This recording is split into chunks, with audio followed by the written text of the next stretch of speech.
Okay, it's a good one for the Golden State Warriors, really, because their form haven't really been great. Defense wise, yes, Corey has been doing his thing, but Golden State haven't really been kicking it in the area where they really excelled last season. So I think there's still a lot of work to be done. Draymond Green have admitted that they have a lot of work to do with the defense, and it starts with him.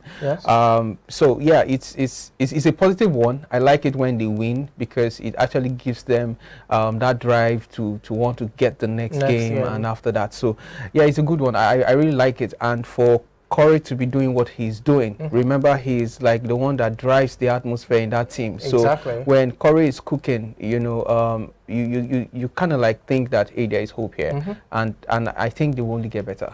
Well, talking about the Golden State Warriors, remember they had issues just prior to the commencement of the season, and that's the violence that occurred during the training session of training practice between Draymond Green and Jordan Poole. But my question to you is this: how much has that affected them? They've started the season relatively okay, 3 wins, 2 losses, to start the season. But the chemistry, especially between the 2 players involved, what we've noticed over the first 5 games is it seems like both players are trying to avoid each other, even on opening nights against the Lakers during the ring ceremony and all. We didn't see that interaction. So is it just about, let's just keep it professional, or we can find ways to mend the fences and move forward as a family? Personally, as a Golden State fan, I really hope they can be able to work around it, because the moment it became it came into the public eyes, through the media, it became something else altogether. And only God knows where Jordan Poole's head really is. And Draymond Green not getting the bag, also not getting that extension.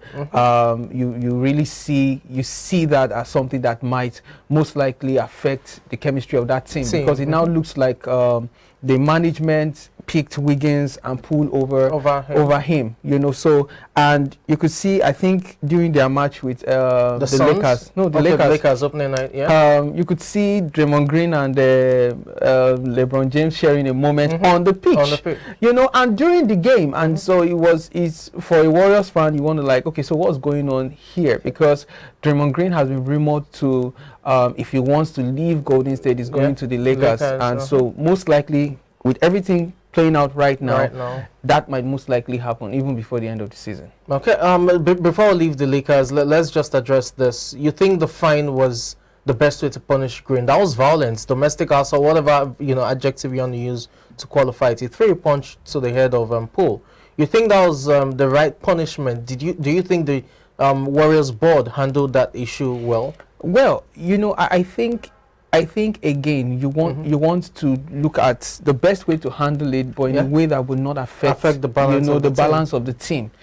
So finding Green, I don't know if Jordan Poole was okay with it. But again, I think the management really thought about it and felt that was the best way, to go about it, because really it is already looking really dirty. Why do you want to make it worse? Okay. Well, for the match itself, you had the Miami Heat being top scored by Jimmy Butler with 27 points. Bam Adebayo had 26 points, and Kyle Lowry, still yet to get his shooting rhythm, had 12 points as well as 8 assists to go. But it's all about Steph Curry's 33 points. You had Andrew Wiggins contributing 18 points as well, as the Golden State Warriors, as I said earlier, made it 3 wins and 2 losses to the start of the season. They will be taking on the Pacers on Saturday morning, and for the Warriors, it's going by form and the quality of team. You want to reckon with the Warriors. Imagine 4-2 at the end of that game, talking about 4 wins and 2 losses to the season. While for the Heat, they'll be finding it difficult. They have 2 wins and 4 losses to the start of the season. They'll be taking on the Thunder when it comes to Saturday fixtures. Well, let's turn our attention away from there now and talk about Dallas Mavericks against the Brooklyn Nets. For the Brooklyn Nets, it's not the kind of season you want to start with when it comes to losses. They have just 1 win and 4 losses to the start of the season, despite Kyrie Irving as well as Kevin Durant playing so well.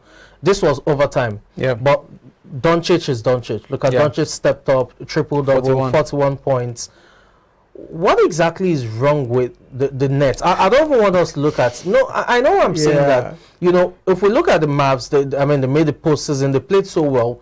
But looking at the Brooklyn Nets, last season it was meant to be the top three or the big three. But Harden had to go. Ben Simmons came in, yes, he's still rusty and all of that. He's yet to get into his rhythm. And this time around, no vaccination rule, so Ivan is playing on a regular. But they still can't close up games, even when Ivan contributes 38 points or 39 points and Durant matches up with the same thing. They still can't close out games. So what exactly is wrong? Is it Steve Nash's tactical setup not good enough, especially on the defensive end of the court? Or you think that they need to do more offensively? Well, how much more can they do when you have two guys contributing 37, 38 points? You know, and that is what is most worrisome right now about the Brooklyn Nets, because now you have two of your key players playing at elite level right now, scoring night in, night out, 28, 30, 38 both guys last game. 38, you know, and both of them are healthy. You know, so now you want to look at them and you want to like, okay, so really offense is not your best defense. Exactly. You know, so they can go head to head with any team when it comes to scoring, but when it comes to defending, now you know they have a lot of work to do. The Brooklyn Nets does not have those bodies that they need. They don't have those. They had Adrian Drummond last year, Blake Griffin. Yes, you know? they don't. Right now they don't have it. In fact, right now they are ranked as the slimmest team when it comes to the body size. Yes, so that is really already looking like a problem for them. If they don't do a trade, you know, before the trade deadline, it's going to be a problem for them going forward. Because really, look at the Grizzlies. They literally smoked them. You know, and with someone like a Ja Morant clinching 38 points on Desmond Bain as well. You know, you can even make an excuse for Desmond because he has very fantastic 3-point game. You know, but Ja will move. He will always drive into the paint. But that's the problem. There is nobody to stop them. You know, so they are losing the ball at rebounds. They are losing the ball at the paint. It's really a problem. Really, it's right now is really scary and worrisome for that team. Looking at the available options, which center do you think they should go for to fill in that plug? Well, for now, the league just started. Yes, you want to still observe the state of things, because another thing about making trades right now is who is healthy, who is there. Yes, so that is one of the things I would advise that before the close of, I believe they would have made some observations and probably pick one or two that can easily work for them. Okay, well, let's see how that pans out for the Brooklyn Nets, but it's not looking good despite the fact that you have Kyrie Irving and Kevin Durant scoring, you know, lots of points. Their last game, both players scored 38 points apiece, but it couldn't count for anything. This morning you had Kyrie Irving scoring 39 points. You had Kevin Durant contributing 37 points. Again, it didn't count for anything. 1 win, 4 losses to the start of the season. For the Dallas Mavericks, well, it's looking quite good. You have Luka Doncic, as I said earlier, a triple-double. You had 41 points, 14 rebounds, and 11 assists. It looks like Doncic can do no wrong at this time. The Manchester United Sheriff Tiraspol match had everything you could have asked for, talking about entertainment. You had that showboat in there by Anthony, and that was 720, not 360. He did it twice. 720 on the degree spin there from, you know, Anthony. Quite impressive, it must be said. You also had Ronaldo getting a goal on his return to you know, Manchester United squad following that disciplinary action that saw him dropped from, you know, the match against Chelsea Football Club in the Premier League.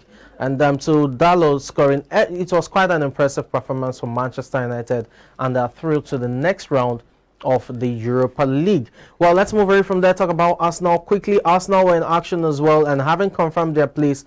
Surprisingly, they lost to PSV 2-0 that ended. condemning them to their first European defeat of the season. Remember, they were unbeaten when it comes to European football this season prior to that match. But you had Vermaelen as well as Luke de Jong scoring the goals for PSV to condemn Arsenal to their first defeat. And it will be interesting to see how they respond when it comes to this weekend's Premier League fixture. Another team that impressed yesterday night has to be Roma. Yes, Jose Mourinho's Roma needed to win to boost their chances of qualifying, and they did just that, although with a very slim margin. 2-1. It ended against Helsinki as Tammy Abraham got on the score sheet, opened the scoring for Roma as they were able to get the win. It's not the last season where you had Tammy Abraham scoring lots of goals. This season has been a bit challenging for the Englishman, but he was still able to get Mourinho's men on track. Talking about that group, you have Real Betis with 13 points from 5 games, having defeated Ludogorets by lone goal yesterday. You have Ludogorets on 7 points, and they sit second, while AS Roma are third, also on 7 points, but they have an inferior goal difference, and that's the reason why they are third place, while the whipping boys of that team has to be Helsinki with a solitary point to their name from 5 games. For Roma, they need to win their last game to stand a chance to qualify for the next round. It will be intriguing to see if Jose Mourinho's men can do that. Well, quickly to weekend matches this weekend, quite a handful of them. You have Manchester City against Leicester City. Now that's a match you should watch out for because that will be taking place at the King Power Stadium, which is Leicester City's home. Yes, this season Leicester City have been really poor, but they're trying to get off the relegation waters, so they can always pose a stern test for Manchester City, who are trailing Arsenal at this point into the season. 11 games down the line. Let's see if Manchester City can nick this. The big question is, can Leicester City prevent Erling Haaland from scoring? He has 17 league goals to his name. Let's see if he can add another one. Another team that will be playing that you should watch out for is Liverpool. Liverpool against Leeds. Yes, on paper it is an inconsequential match because you expect Liverpool to win, but when taking into cognizance the fact that this season Liverpool have been struggling and have been inconsistent during on the domestic scene, you can understand why this is a match to watch out for, because Liverpool can certainly drop points. When it comes to European football, the UEFA Champions League, they're doing quite well, but there will be concerns concerning the domestic form. Let's see if this can kickstart their season.